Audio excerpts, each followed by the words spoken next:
Most moving companies believe they're protected because they offer valuation coverage, and there's a gap between what valuation pays and what customers believe they're covered for. That gap is where disputes start, refund pressure starts, and reputation damage starts because the expectation and the protection were never aligned. Customers hear the word coverage. They assume it's replacement value protection. But valuation is weight-based, not value-based. The payout often feels disconnected from the loss.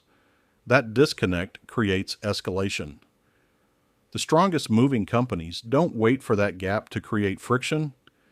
They close the gap before the move happens, separating transportation service from financial protection, and they make that distinction clear, not with pressure or upselling, but with structured protection, education, and referral.